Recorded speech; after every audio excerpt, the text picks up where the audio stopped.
안녕하세요. 여러분, 오늘은 롤프 도벨리의 명확하게 생각하는 기술을 소개해 드릴게요. 우리는 매일 수많은 선택과 결정을 해야 합니다. 하지만 그 과정에서 흔히 비합리적인 사고나 감정에 휘둘리기도 하죠. 이 책은 우리가 더 명확하고 합리적인 사고를 통해 현명한 결정을 내릴 수 있도록 돕는 가이드를 제시합니다. 롤프 도벨리는 이 책을 통해 우리가 일상 속에서 겪는 다양한 착각과 오류를 짚어내고 어떻게 하면 보다 명확하게 생각하고 행동할 수 있는지에 대한 통찰을 제공합니다. 오늘 영상에서는 이 책의 핵심 메시지와 실생활에 적용할 수 있는 전략들을 함께 살펴볼 예정이에요. 그럼 지금부터 우리의 사고를 더욱 명확하게 만드는 방법을 알아보겠습니다. 1장 마이너스 선택의 오류. 여러분, 우리는 매일 수많은 선택을 합니다. 그런데 때로는 작은 결정 하나가 우리의 삶에 큰 영향을 미칠 수 있습니다. 하지만 우리가 내리는 선택이 항상 합리적일까요? 아마도 그렇지 않죠. 롤프 도벨리는 1장에서 우리가 흔히 저지르는 선택의 오류를 다룹니다. 우리가 결정을 내릴 때 종종 무의식적으로 잘못된 기준이나 경험을 바탕으로 선택을 하게 됩니다. 예를 들어 선택지가 너무 많으면 오히려 결정을 미루게 되고 너무 적으면 선택의 폭이 좁아져 만족도가 떨어지게 되죠. 도벨리는 우리에게 이런 선택의 오류를 피하기 위해 의식적인 선택을 하라고 권합니다. 즉, 여러 선택지 중 가장 중요한 것을 우선시하고 불필요한 선택은 최대한 줄여야 한다는 것입니다.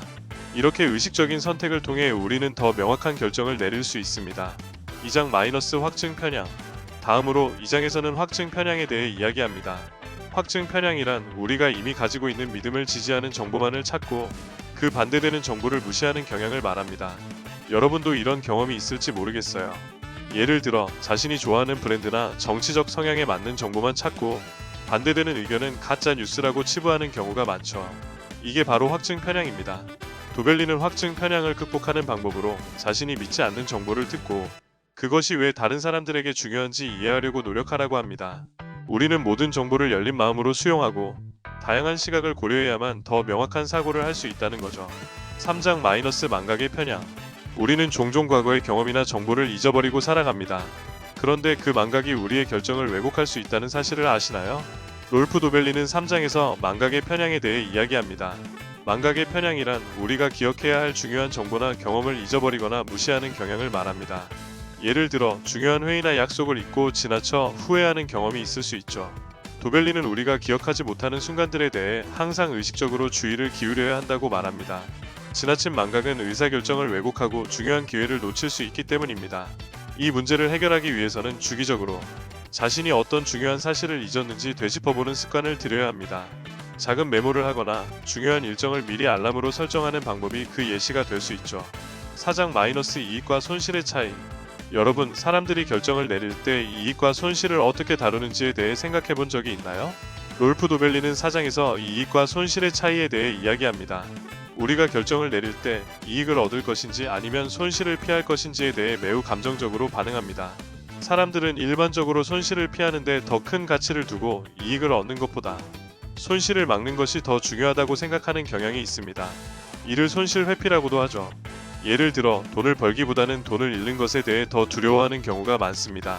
그래서 우리가 결정을 내릴 때는 이익보다 손실을 피하려는 경향이 더 강해집니다. 도벨리는 이 손실 회피 성향을 극복하기 위해서는 우리가 경험하는 손실을 너무 과도하게 받아들이지 않도록 마음의 준비를 해야 한다고 조언합니다. 비록 손실이 일어난다고 하더라도 그것을 지나치게 확대 해석하지 말고 상황을 객관적으로 분석하는 것이 중요하다고 말이죠. 5장 마이너스 귀인의 오류. 우리는 종종 자신이나 다른 사람의 행동을 잘못 해석하는 경향이 있습니다. 롤프 도벨리는 이 현상을 귀인의 오류라고 설명합니다. 귀인의 오류는 어떤 사건이나 행동에 대해 원인을 잘못 추정하는 것을 의미합니다. 예를 들어 누군가 실수를 했을 때 그 사람의 능력 부족이 원인이라고 생각하거나 반대로 그 사람의 외적인 환경이나 상황을 무시하고 판단하는 것입니다. 이 오류는 우리의 결정과 판단을 왜곡할 수 있습니다.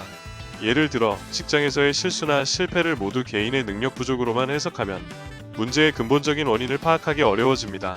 도벨리는 이를 해결하기 위해 상황적 원인을 고려해야 한다고 말합니다. 즉, 사람의 행동이나 결정이 그 사람의 성격이나 능력 때문만 아니라 그 사람이 처한 상황이나 환경에도 영향을 받을 수 있다는 점을 인식해야 한다는 것입니다.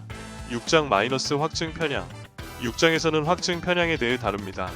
확증 편향은 자신이 이미 가지고 있는 신념이나 의견을 강화할 수 있는 정보만을 찾고 반대되는 정보를 무시하거나 배제하는 경향을 의미합니다.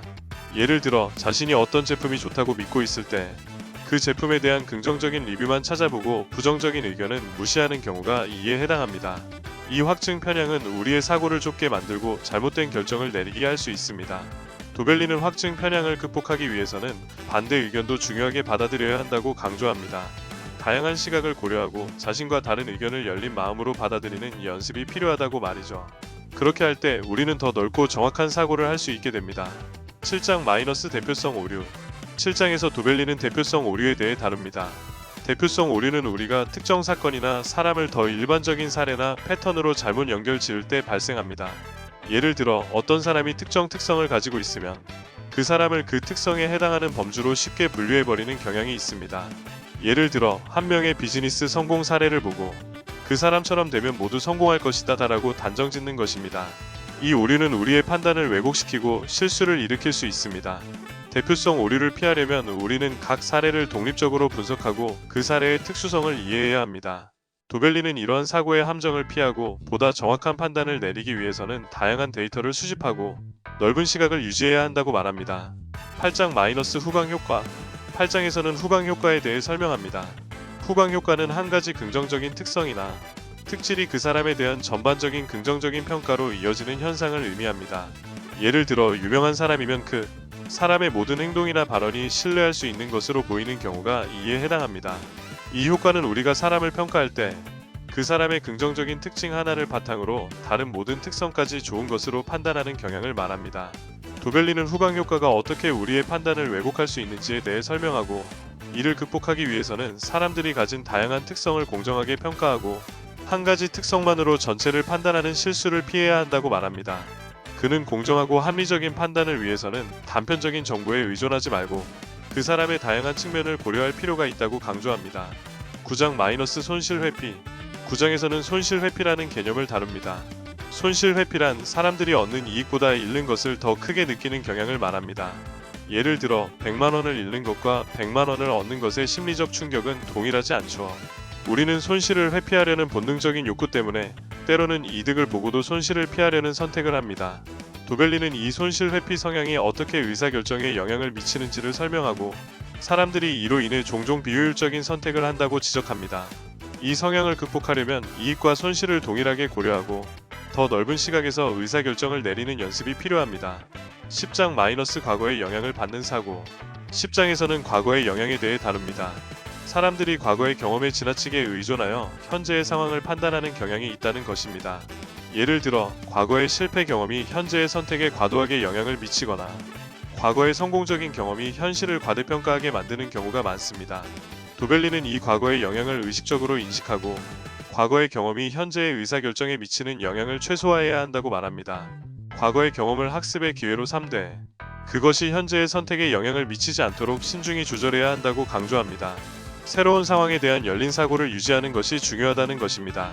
명확하게 생각하는 기술에서 롤프 도벨리는 우리가 일상적으로 경험하는 다양한 사고의 오류와 편향을 짚어내며 명확한 사고를 위한 몇 가지 중요한 실천을 제시합니다. 책을 통해 우리는 더 명확하고 합리적인 사고를 할 수 있는 방법을 배울 수 있습니다. 첫 번째로 자신이 겪고 있는 심리적 편향을 인식하는 것이 중요합니다. 우리는 종종 의사결정에서 직관이나 감정에 의존하게 되는데 이를 의식적으로 점검하고 더 이성적이고 객관적인 결정을 내리기 위해 노력해야 합니다. 두 번째, 과거의 경험이나 손실을 두려워하는 감정이 현재의 의사결정에 과도하게 영향을 미치지 않도록 주의해야 합니다. 특히 손실 회피 성향을 극복하고 더 넓은 시각에서 기회를 보고 새로운 정보를 받아들일 수 있는 유연한 사고가 필요합니다. 세 번째, 복잡한 문제에 대해서는 간단한 해결책을 찾기보다는 그 문제를 다각도로 분석하고 다양한 시각에서 바라보는 것이 중요합니다. 이를 통해 더 합리적이고 균형 잡힌 결정을 내릴 수 있습니다. 책에서 제시된 실천들을 통해 우리는 일상에서 명확하고 합리적인 사고를 기를 수 있으며 이는 개인의 삶뿐만 아니라 직장 내에서도 더 효과적인 문제 해결과 의사결정을 돕는 중요한 역량이 됩니다. 결국 명확한 사고는 연습을 통해 익힐 수 있는 기술입니다. 계속해서 자신의 사고방식을 점검하고 비판적으로 사고하려는 습관을 들이다 보면 점차 더 나은 결정을 내리게 될 것입니다. 이로써 명확하게 생각하는 기술에 대한 리뷰를 마칩니다.